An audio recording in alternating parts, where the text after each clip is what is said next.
ముందుగా తండ్రి స్తోత్రాలు తెలియజేస్తున్నానండి. శ్రీనివాసంలో కూడా ఉన్న తెలియజేస్తున్నాను. అవకాశం ఇచ్చిన ఇద్దరికి మమ్మల్ని ఎక్కడ ఉన్న తెలియజేస్తున్నానండి. ప్రార్థన చేస్తున్నాం.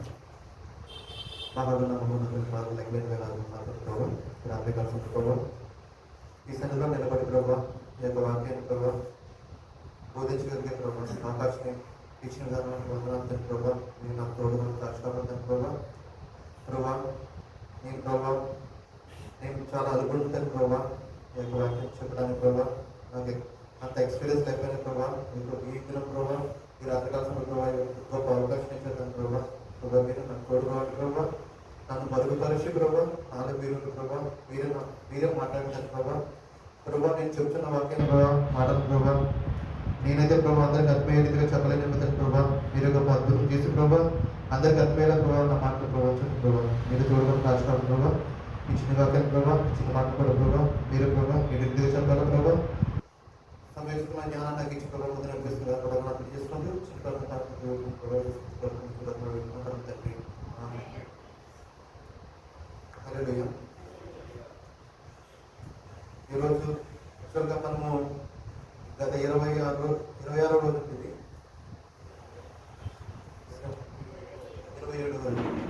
26 రోజుల నుంచి మనము దేవుడి సన్నిధిలో గడుపుతున్నామండి. యాక్చువల్గా మనము శ్రమ దినాల్లో ఉన్నామని అందరికీ తెలుసు. నేను గత 4 రోజుల నుంచి కూడా సిస్టర్స్ బ్రదర్స్ కూడా వాక్యాన్ని బోధించారు. అందరు కూడా నిరీక్షణ గురించి బోధిస్తున్నారు. మనం ఎలాగో శ్రమ దినంలో ఉన్నాం కాబట్టి నేను కూడా శ్రమ గురించే బోధిద్దామని అనుకుంటున్నానండి.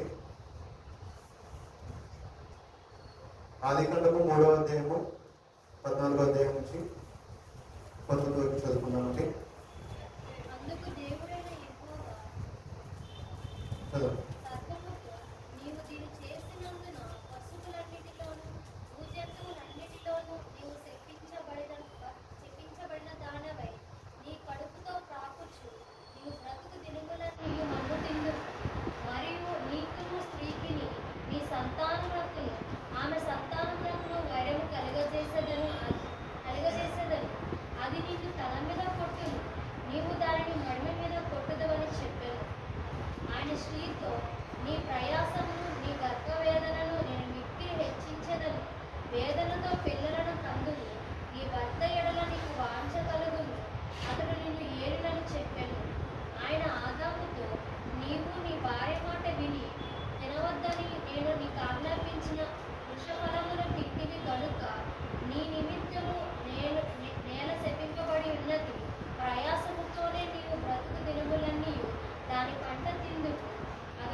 దేవుడు ఇక్కడ ఆదిలోనే మనందరికీ తెలిసిన విషయం ఇది. దేవుడు ఏదైనా తోటలో ఒక వృక్షాన్ని పెట్టాడు, మంచి చెట్లు ఫలాలు ఇచ్చే వృక్షాన్ని పెట్టాడు.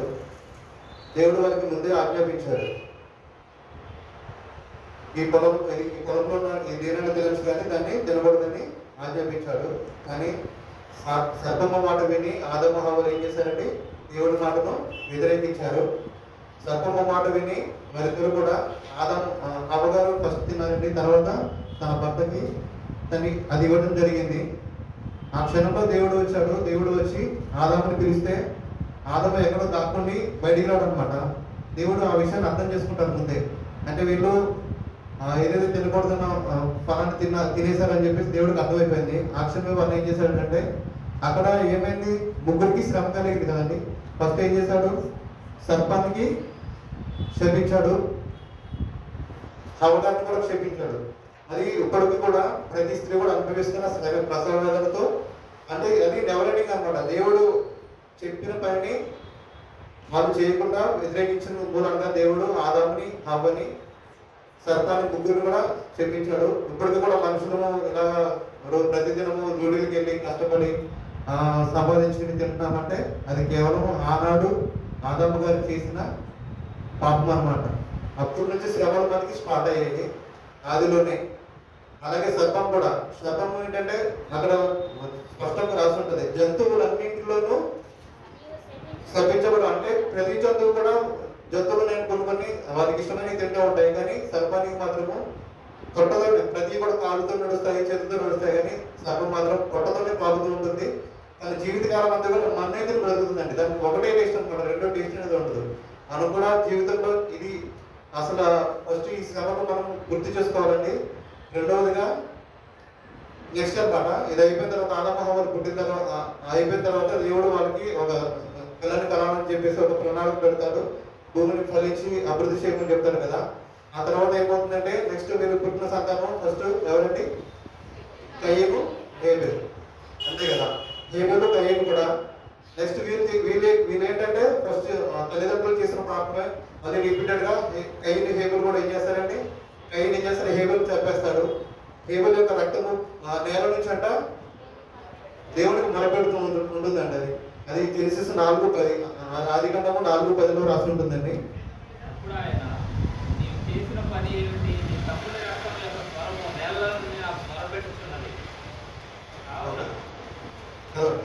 కావున నీ తమ్ముని రక్తమును నీ చేతిలో నుండి పుచ్చుకొనుటకు నోరు తెరిచిన ఈ నేల మీద ఉండకుండా నీవు శపింపబడిన వాడవు. నీవు నేలను సేద్యపరచునప్పుడు అది తన సారమును ఇక మీదట నీకు ఇయ్యదు. నీవు భూమి మీద దిగులు పడుచు దేశ దిమ్మరవై ఇందు అని. కాదండి, దేవుడు కూడా ఇక్కడ ఏం చేశాడండి? కయ్యూరుని శపించాడండి. అంటే మనము ఆది నుంచి చూసుకుంటూ ఉంటే అనేక శ్రమలు అండి. మన బైబిల్లో నిజంగా చెప్తే 80% శ్రమలు ఉంటాయండి. నిజంగా ప్రతి అధ్యాయంలో కూడా ఉంటుంది. పాత నిబంధనలో కానీ కొత్త నిబంధనలో కానీ శ్రమల పాలై చాలా మంది శ్రమలు అనుభవించారు. అలాగే మరి ముఖ్యంగా చూసుకుంటే ఆ తర్వాత ఒక 20 years తర్వాత మరియా యోసేపు కూడా చూసుకుంటే, యోసేపు ఏం చేస్తారండి? మరికి మత్తయి సువార్త 1:18 చూద్దాం ఒకసారి. జనన విధం ఎట్లా అనగా, ఆయన తల్లి అయిన మరియా యోసేపునకు ప్రదానం చేయబడిన తరువాత వారేకమ కాకమునకు ఆమె పరిశుద్ధాత్మ వలన గర్భవతిగా ఉండేది. ఆమె భర్త అయిన యోసేపు ఒకసారి చదవండి. భర్త అయిన యోసేపు నీతిమంతుడై ఉండి ఆమెను అవమానపరచడం వల్ల రహస్యముగా ఆమెను వెడనాడ ఉద్దేశించెను. అతడు ఈ సంగతులను గురించి ఆలోచించుకుంటుండగా ఇదిగో ప్రభువు స్వప్నమున అతనికి ప్రత్యక్షమై, దావీదు కుమారుడు అయిన యోసేపు, నీ భార్య అయిన మరియను చేర్చుకున్నటకు భయపడుతును. ఆమె గర్భము ధరించినది పరిశుద్ధాత్మ వలన కలిగినది. ఆమె యొక్క కుమారుని కన్ను తన ప్రజల ఇక్కడ యూసుఫ్ గారు కూడా అసలు ఒక స్త్రీతో మనకు ప్రధానమైన తర్వాత యూసుఫ్కి ఈ విషయం మరియు చెప్తారనమాట. మరి గర్భవతి అని తెలియగానే ఎవరైనా సరే ప్రదానం చేయబడిన తర్వాత ఒక స్త్రీ వచ్చి నేను గర్భవతిని అని చెప్పేసి ఎవరైనా యాక్సెప్ట్ చేస్తారంటే మనం మనుషుల దగ్గరగా చూస్తే ఎవరు కూడా యాక్సెప్ట్ చేయలేము. కానీ యోసేపు అక్షరాన్ని ఏమనుకున్నాడు? తెలియకుండా విడిచిపోదామని చెప్పేసి అనుకున్నాడు అనమాట. ఆయన అంటే మనకి ఇక్కడ జస్ట్ రాశాడు, కానీ ఆయన మానసికంగా ఎంత శ్రమ పొందాడో మనం అందరం అర్థం చేసుకోవాలన్నమాట. నిజంగా అది మరియ కూడా వెంటనే నేను గర్భవతిని అనగానే తను కూడా ఎంతో సంతోషించి ఉండదు. అంటే వాళ్ళ ఇంట్లో ఎవరైనా సరే మన ఇంట్లో నేను గర్భవతిని పెళ్లిగా అబ్బాయి వెళ్ళి చెప్తే ఎలా రియాక్ట్ అవుతారు ఫ్యామిలీలో. కానీ మరియ కూడా ఎంతో మనోవేదన పడింది అక్కడ. కానీ మరియ యోసేపులు కూడా దేవుడు చిత్తానుసారంగా చేశారు. దేవదూత వాళ్ళకి ప్రత్యక్షమయ్యి వాళ్ళిద్దరికి కూడా ముందే ఇలా జరగబోతుంది అని చెప్పిన మూలన వాళ్ళు దేవుని విషయంలో చాలా జాగ్రత్తగా ఉన్నారు. యూసుఫ్ కూడా ఎక్కడ కూడా మరియని యేసు పుట్టే వరకు కూడా కలవలేదని చెప్పేసి కూడా రాసి ఉంటుంది అనమాట. ఇది చాలా గొప్ప విషయాలు ఇవి. దేవుడు మనకి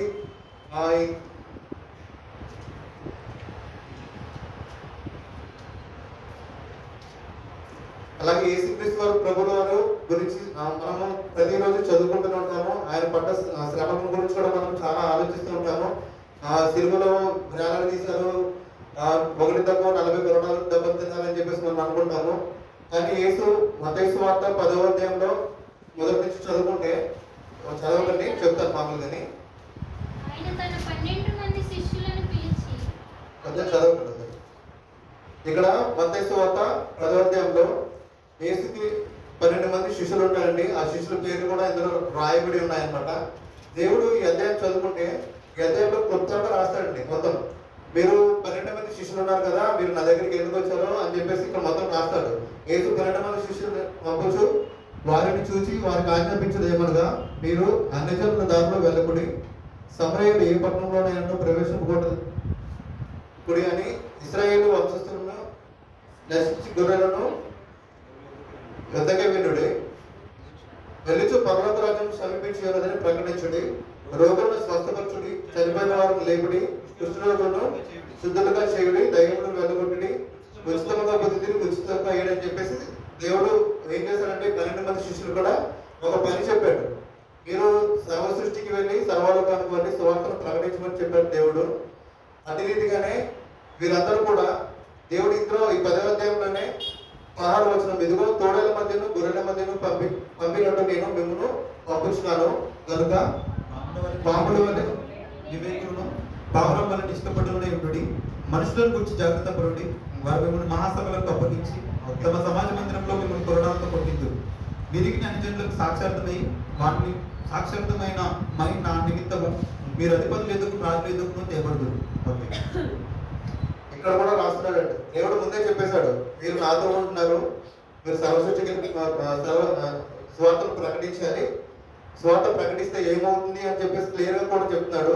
మీరు మనుషులు ఏంటంటే వాళ్ళ శిష్యులు కూడా మనుషుల మధ్యలో తోడేళ్ల మధ్యలో వెళ్తున్నాము, అన్ని శ్రమలు వస్తాయి మీకు, వీటన్నిటికీ మీరు సిద్ధపడి ఉండండి అని చెప్పేసి దేవుడు ఆ శిష్యులందరికీ కూడా బోధించాడు అనమాట. శిష్యులు కూడా ఎక్కడ కూడా దేవుడు మాటల పైన విశ్వాసం ఉంచే కొనసాగించారండి. దేవుడు చనిపోయి పునరుద్ధరణ లేచిన తర్వాత కూడా ఈ 12 మంది శిష్యులు కూడా అనేక ప్రాంతాలకు వెళ్ళి వారు సువార్తను ప్రకటించారు. అయితే ఈ సువార్త మనకి 12 మంది శిష్యుల పేరు అందరికీ తెలిసి ఉంటుంది. చెప్తారా సార్ ఏమైనా గుర్తున్నారు?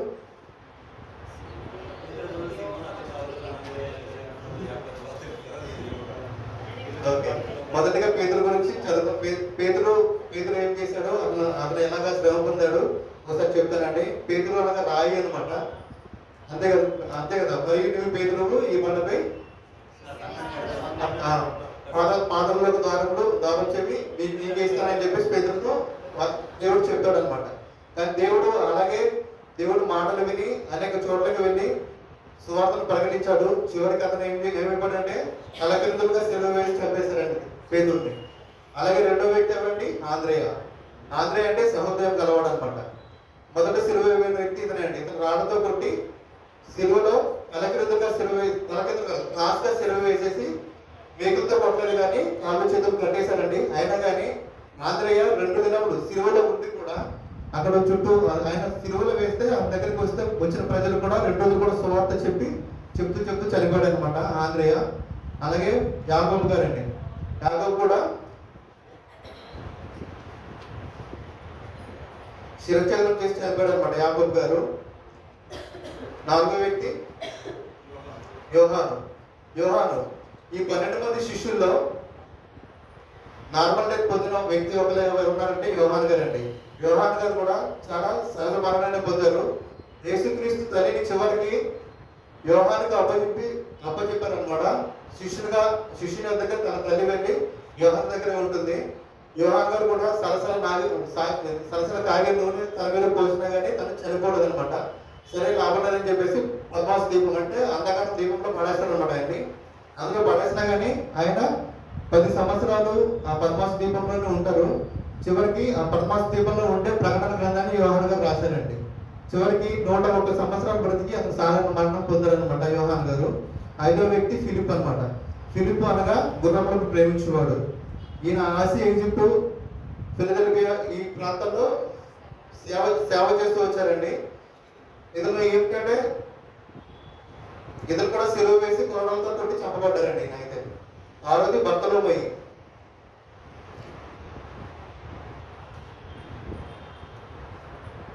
బర్తలోమయి కూడా మెసొపొతామియాలో సువార్త ప్రకటించుడుగా అతను అక్కడున్న ప్రజలతో పట్టబడి చర్మాన్ని ఊరించి చంపేశారండి బర్తలోమయి. అయితే ఎన్నెన్నో శ్రమలు పడ్డారండి. ఈ నిజంగా మనం అనుకుంటాము ఈ శిష్యుడు ఎవరు దేవుడి పైన విశ్వాసం పెట్టలేదు, మామూలుగా ఉండాలని చెప్పేసి అసలు విశ్వాసం లేని వాళ్ళు అయితే దేవుడు చనిపోయాక ఎవరి పనుల్లో వాళ్ళు వెళ్ళిపోయేవారు, అంతే కదండి. కానీ దేవుడు చనిపోయి తిరిగి లేచిన తర్వాత కూడా వీళ్ళు ఎప్పుడో దేవుడు మళ్ళీ తిరిగి లేచిన 20 సంవత్సరాల కూడా వరకు కూడా వీళ్ళైతే వాళ్ళు చనిపోయే వరకు కూడా వాళ్ళు ఎవరు కూడా సాధారణ పొందలేదు. అందరు అది చంపబడ్డారు అనమాట, హతసాక్షులుగా మిగిలిపోయారు. దేవుడి కొరకు ప్రాణాలు ఇచ్చేశారు అనమాట. దేవుడు ముందే చెప్పాడు కదా మత్తయి సువార్తలో, ఆయనకు ముందే దేవుడు ఈ 12 మంది శిష్యులు కూడా ముందే ఏం జరుగుతుంది, మీరు లోకంలోకి వెళ్తారు, లోకంలో ఇలా మీరు పట్టబడతారు, చంపబడతారు, మీరు అన్నిటికీ సిద్ధంగా ఉండండి అని చెప్పి చెప్తే దేవుడు అసలు ఈ శిష్యులందరూ కూడా ఈ మాటలను విని ఆ మాటల ప్రకారమే దేవుడి మాటలు విని మీరు సిద్ధమైపోయారు అనమాట. మనం కూడా ఏమైనా శ్రమలు వచ్చాయి అనుకోండి, సడన్ గానే దేవుడా ఎందుకు ఇట్లా శ్రమలు వస్తున్నాయి, నాకు ఇన్ని బాధలు వస్తున్నాయని చెప్పేసి కృంగిపోతామండి. ఎప్పుడు కూడా మనము శ్రమలకి ఎప్పుడు కూడా కృంగిపోకూడదు అనమాట. మనల్ని ఏంటంటే దేవుడు కష్టాల కాలంలో ఇబ్బందుల కాలంలో పరీక్షిస్తాడు. ఆ పరీక్షల్లో మనం ఎప్పుడైతే నెగ్గుతామో అప్పుడు కడ వరకు మనం దేవుడితో ఉంటాం అనమాట. మనం మధ్యలో విడిచిపెట్టకూడదు, దేవుడిని అనేది విడిచిపెట్టకూడదు అనమాట. ఎట్టి పరిస్థితుల్లో కూడా దేవుడిని విడిచిపెట్టకుండా దేవుడితో కొనసాగించాలి. అలాగే 7వ వ్యక్తి తోమా అండి. తోమా అంటే అతనికి మరో పేరు దిదుమా అనే పేరు ఉంటుంది అనమాట. ఈయన ఏంటంటే ఈయనకి మరో పేరు కూడా ఉంది, అనుమానించే తోమా అని అంటారు అనమాట. ఈయన కూడా ఏం చేశారు, రామకృష్ణుడు కూడా చెప్పారు, అతను యేసు ప్రభుని తన గాయాల్లో వేడి పెట్టిన తర్వాత నేను నమ్ముతానని చెప్పేసి అంటారు అనమాట. తోమా ఫస్ట్ ఈ 12 మంది శిష్యుల్లో మొదటిగా ఇండియాకి వచ్చిన వ్యక్తి ఎవరంటే తోమా గారు. తోమా కేరళ వచ్చారు. కేరళ వచ్చిన తర్వాత తన పరిచయం కొనసాగించిన తర్వాత మద్రాసు వెళ్ళారు అనమాట. ఆ మద్రాసు వెళ్ళిన తర్వాత అక్కడే మద్రాసులోనే తోమా గారు చనిపోయి అక్కడ ఉన్న వ్యతిరేకులు ఎవరైతే విగ్రహార్థికులు ఉంటారో అతను ఏం చేశారంటే తోమాని బల్లెంతో పొడిచి బ్రతికి ఉండగానే మంటలు వేసి చంపేశారండి తోమా గారిని. తర్వాత యాకోబు గారు సుందరయ్య మత్తయి. ఓకే, మత్తయి అంటే మత్తయి పన్నులు వసూలు చేసే వాడన్నమాట. ఇది చాలా విద్యార్థికుడు. క్రీస్తు చనిపోయి 20 సంవత్సరాల తర్వాత మత్తయి సువార్త రాశాడంటే ఇతను సువార్త వ్యాప్తి చేయాలని అతను ఇద్దరు కూడా రాళ్ళతో కొట్టి శిరఛేదనం చేసి చంపేశారు అనమాట. గేట్లతో కొట్టి చంపేశారు మత్తయి గారిని కూడా. గొడ్డలతో నరికి చంపారంట తన తలని. తర్వాత యాకోబు గారు అండి. యాకోబు గారు కూడా తన మరణం ఎలా ఉందంటే పరిచయం చేస్తుండగానే యెరూషలేములోనే ఒక కొండ చివరికి తీసుకెళ్లి 100 అడుగుల కొండ పైకి తీసుకెళ్లి కిందకు చూసేశారంట. కానీ ఆయన చనిపోకపోయేసరికి అతని కర్రలతో కొట్టి అతను చంపారనమాట యాకోబు గారిని. నెక్స్ట్ యూదా అనమాట, 10వ శిష్యుడు యూదా తద్దయి. ఇతను కూడా సాహసవంతుడు, మంచి హృదయం గలవాడని చెప్పేసి దేవుడు సెలవిస్తాడు. ఇతను కూడా గ్రీస్ ప్రాంతంలో ప్రకటిస్తుండగా కర్రలతో కొట్టి 12 ఏడుతో చంపబడతారు అనమాట. 11వ వ్యక్తి సీమోను కూడా మత్తయి సువార్త మార్కు సువార్తలో కొన్ని మాటలు చెప్తారు, అవి ఉంటాయి అనమాట. ఇతను మెడ ఎముకలు 2 ఎముకలు ఇరిచేసండి బంధించబడి సిలువ వేసి చంపేశారనమాట. చివరగా వచ్చేసి మత్తి అనగా ఇస్కరియోతు యూదా అనమాట. ఇస్కరియోతు యూదా ఏం చేశాడు, తనకు తానే దేవుడికి అప్పచెప్పిన తర్వాత అతను అవమానానికి గురయ్యి అతను ఏదైతే 30 రూపాయలు వెండినాడా తీసుకున్నాడో మళ్ళీ తీసుకెళ్ళి వాళ్ళకి అప్పచెప్పేసి అతను ఏంటంటే ఇక పెరిగి వాళ్ళగా ఒక చెట్టుకి వెళ్ళి ఉరి వేసుకుని చచ్చిపోయాడు అనమాట ఇస్కరియోతు యూదా. చివరిగా ఇంకో వ్యక్తి గురించి చూసుకుందామండి. సౌలుని పౌరుడుగా దేవుడు ఎంతో మార్చాడండి. సౌలు ఎంత కఠినంగా ఉండేవాడు అంటే క్రీస్తు విషయంలో వ్యతిరేకంగా ఉండి అనేక మందిని చంపుతూ వచ్చాడు. దేవుడు తన గొప్ప అద్భుత కాలం ద్వారా సౌలుని కూడా మార్చుకున్నాడు, సౌలుని పౌరుడుగా చేశాడండి. పౌరుడు కూడా అనేక శ్రమలు అనుభవించాడు. 10 సంవత్సరాలు జైల్లో పెట్టారండి పౌరు గారిని. అయినా కానీ పౌరు ఎలా చంపారు గుర్తుందండి వ్యవస్థ.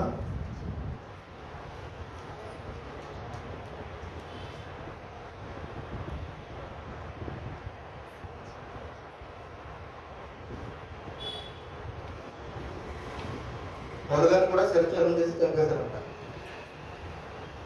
అలాగే ఇప్పుడు వరకు మనము దేవుడు అంటే మనము యేసుక్రీస్తు ప్రభువు వారే శ్రమలు పడ్డారని చెప్పేసి అనుకుంటాము. కానీ దేవుడు వారికి కూడా చెప్పాడు అనమాట, నాకులాగా మిమ్మల్ని కూడా చేస్తారని దేవుడికి ముందే తెలుసు. తను సెలవు వేస్తారు. నేను పలానా రోజు చనిపోతాను, మళ్ళీ 3వ రోజు తిరిగి వేస్తానని చెప్పేసి దేవుడు ముందు నుంచి శిష్యులకు చెప్పుకుంటూనే వచ్చాడు. దేవుడు చెప్పినట్టే శిష్యులు కూడా చేశారండి. మన విషయంలో కూడా మనం కూడా చెప్తున్నాడు. మీరు వాక్యాలు చూసుకుందాము. దేవుడు నిజంగా దేవుడే పలికిన మాట్లాడుతాయి అనమాట. దేవుడు మనకు కూడా డైరెక్ట్ గా మాట్లాడుతున్నాడు.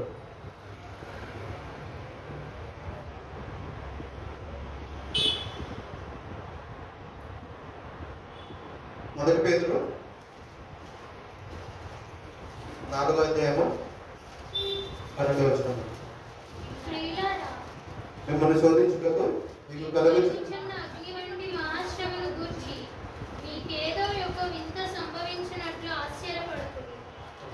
చాలండి. ఇక్కడ గమనించండి, ఆశ్చర్యపడకూడని పేతురు చెప్పాడు. పేతురు ఇది ఒక ఆజ్ఞ అన్నమాట. క్రైస్తవ జీవితంలో భాగంగా శ్రమలను ముందే ఊహించమని చెప్తున్నాడు అనమాట. అతను చెప్తున్న సాధారణ మనుషుల శ్రమలు ఎదురైనప్పుడు నాకు ఏదో వింత జరగబోతుందని ఆశ్చర్యపోతారు. అయితే వాటి గురించి ముందే తెలియబడిన క్రైస్తవులు అలా ఉండకూడదు. శ్రమలు వచ్చినప్పుడు మనము ఆశ్చర్యపోకూడదండి. మనం ముందుగానే వాటిని ఊహించాలంట. కష్టాలు వచ్చినప్పుడు ఆశ్చర్యపోకూడదు. బాధలు అనుభవించాలని బైబిల్ మనకు పదే పదే గుర్తు చేస్తుంది. ఇక్కడ స్వయంగా యేసు ప్రభువు చెప్పిన కొన్ని మాటలు చూద్దాము. మత్తయి సువార్త 5:11 అండి. నా నిమిత్తం జనులు మిమ్మల్ని నిందించి హింసించి మీకు అబద్ధముగా చెడ్డ మాటలు ఎలా పలుకున్నప్పుడు మీరు ధన్యులు. సంతోషించి ఆనందించుడి. చదవండి. పరలోకమందు మీ ఫలం అధికమగును. ఇలాగున వారు మీ పూర్వమందున్న ప్రవక్తలను హింసించిరి. చాలండి. ఇక్కడ ఎంత క్లియర్గా చెప్తున్నాడండి, మన గురించి చెప్తున్నాడు ఈ విషయము. ఇది నా నిమిత్తం జనులు మిమ్మల్ని హింసించి మీ మీద అబద్ధంగా చట్టమాటలు పలికినట్ల మీరు ధన్యులు. దాని తర్వాత సంతోషించి ఆనందించమన్నాడు అంట. మీ శ్రమ వచ్చినప్పుడు మనల్ని ఏమంటున్నాడు, బాధపడదని చెప్తున్నాడు అనమాట. సంతోషించమని చెప్తున్నాడు. కానీ మనకి అది మనుషులుగా మనకి అసాధ్యం అనమాట. కానీ దేవుడు మాటలపై నమ్మకం వస్తే కంపల్సరీ మనకి ఆనందాన్ని కలుగు చేస్తాడు. దేవుడు శ్రమ పెట్టాడంటే దాని తర్వాత ఆనందాన్ని కూడా తన వెనకాల ఇస్తాడనమాట. అటు దేవుడు ఎంతో కనికరం పూర్ణుడండి. మనల్ని గాయం చేసిన వాడు గాయము మానుకోకుండా ఉండదని చెప్పి బైబిల్ కూడా సెలవిస్తుంది. మరొక వాక్యం చదువుకుందాము. మత్తయి సువార్త 10వ అధ్యాయము 34-36.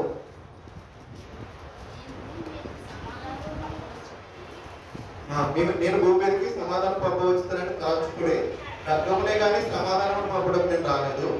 ఒక మనుషుని వాళ్ళ తండ్రికి కుమార్తెను ఆమె తల్లికి కోడలికి ఆమె అత్తకు విరోధం పెట్టవలసింది. ఒక మనుషుని ఇంటి వారి అతనికి శత్రువులవుతారు. తండ్రినైనను తల్లినైనను నాకంటే ఎక్కువగా ప్రేమించేవాడు నాకు పాత్రుడు కాడు. కుమార్తెనైనను నాకంటే ఎక్కువగా ప్రేమించేవాడు నాకు పాత్రుడు కాడు. తన పిల్లలను ఎత్తుకొని నన్ను వెంబడింపని వాడు నాకు పాత్రుడు కాడు. తన ప్రాణం దక్కించుకుని వాడు దాన్ని పోగొట్టుకున్నాను కానీ నా నిమిత్తం తన ప్రాణంలో పోగొట్టుకుని వాడు దాన్ని దక్కించుకున్నాను.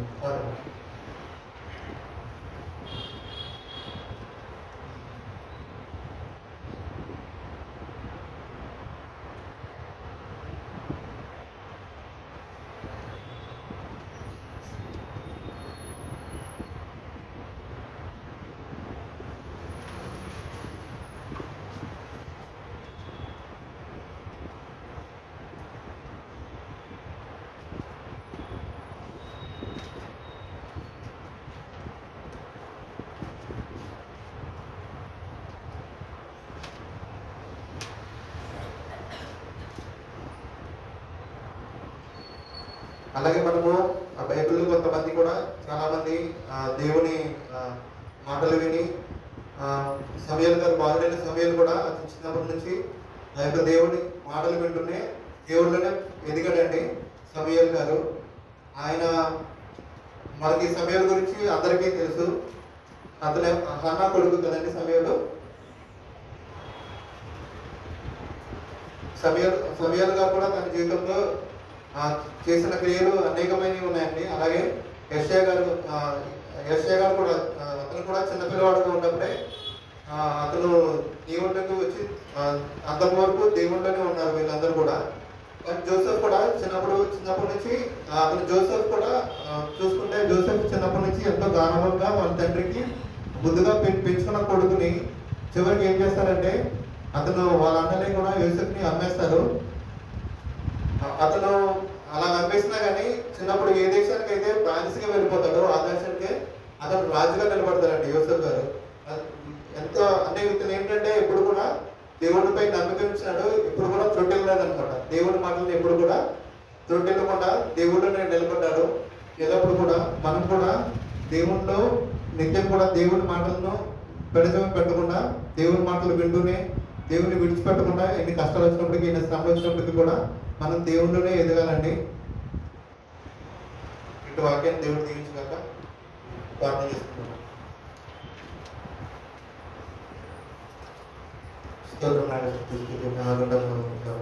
పాదకులు ఎక్కడైన వేరాధన ప్రభావ ప్రభావ రాత్రి కాలంలో ప్రభావం నిశ్చిత ప్రభావ వాక్యాన్ని ప్రభావ ఎట్టి రీతిగా ప్రభావ